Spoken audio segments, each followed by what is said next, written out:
कोल्हापूर म्हटलं की अनेक गोष्टींमध्ये कोल्हापूरचं वैशिष्ट्य हे ठळकपणे आपल्याला पाहायला मिळतं।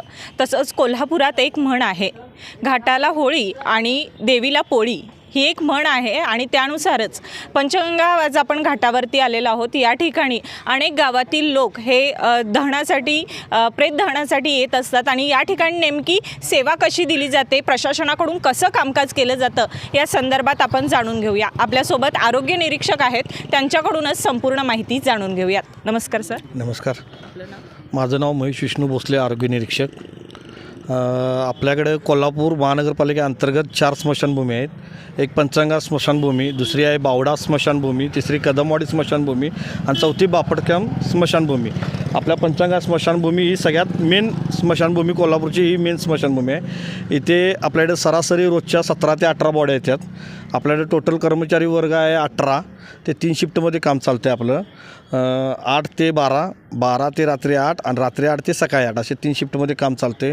आपण एका बॉडीला 500 शेणी आणि 160 किलो लाकूड वापरतो आहे। एक बॉडी डिस्पोज व्हायला कमी कमी 6 ते 7 तास लागतात। आपले कर्मचारी रात्रपाळीसुद्धा उभारून सगळ्या जोपर्यंत डिस्पोज होत नाही तोपर्यंत ते त्या बॉडीकडे किंवा त्या दहनापाशी उभारलेले असतात। आणि आपल्याला लोकांच्या मार्फत शेणीसुद्धा दान केल्या जातात। आपण टेंडरमार्फत शेणीसुद्धा खरेदी करतो आहे।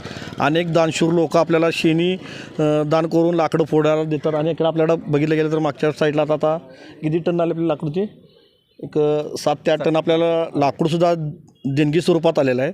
आणि आपल्याला आता पंचगंगा स्मशानभूमीला आपण पेटी फोडलेलं आहे। त्यात मागच्या वर्षी 2,08,000 एवढी रक्कम निघाली होती आणि आता पेटी फोडली, आता त्याचा काउंट आहे, त्याला तुम्हाला 2 तासात सांगितलं जाईल। त्याचबरोबर या ठिकाणी बाकी काही म्हणजे आता शेणी वगैरे तुम्ही देताय त्या मोफत असतात कशा? सर्व मोफत। कुठल्याही अंत्यविधीला आम्ही कुठलाही मोबदला घेत नाही, शुल्क घेत नाही। लोक दानशूर असलेले स्वतःहून पैसे आपल्या दानपेटीत टाकतात। आणि फक्त सिटीतल्याच बॉड्या आम्ही घेत नाही, तर इतर ग्रामपंचायतच्यासुद्धा बॉड्या आम्ही घेतल्या। उदाहरणार्थ आंबेवाडी, पाचगाव, मोरेवाडी, कंदलगाव, कळंबा इकडेसुद्धा सुद्धा बॉड्या आपल्याकडं ग्रामपंचायतच्यासुद्धा बॉड्या आपण घेतो आहे, तर त्यांच्याकडून आपण कुठलाही मोबदला घेत नाही। विद्युतद्वारे बॉडीचं दहन केलं जातं, त्याचा वापर कसा केला जातो?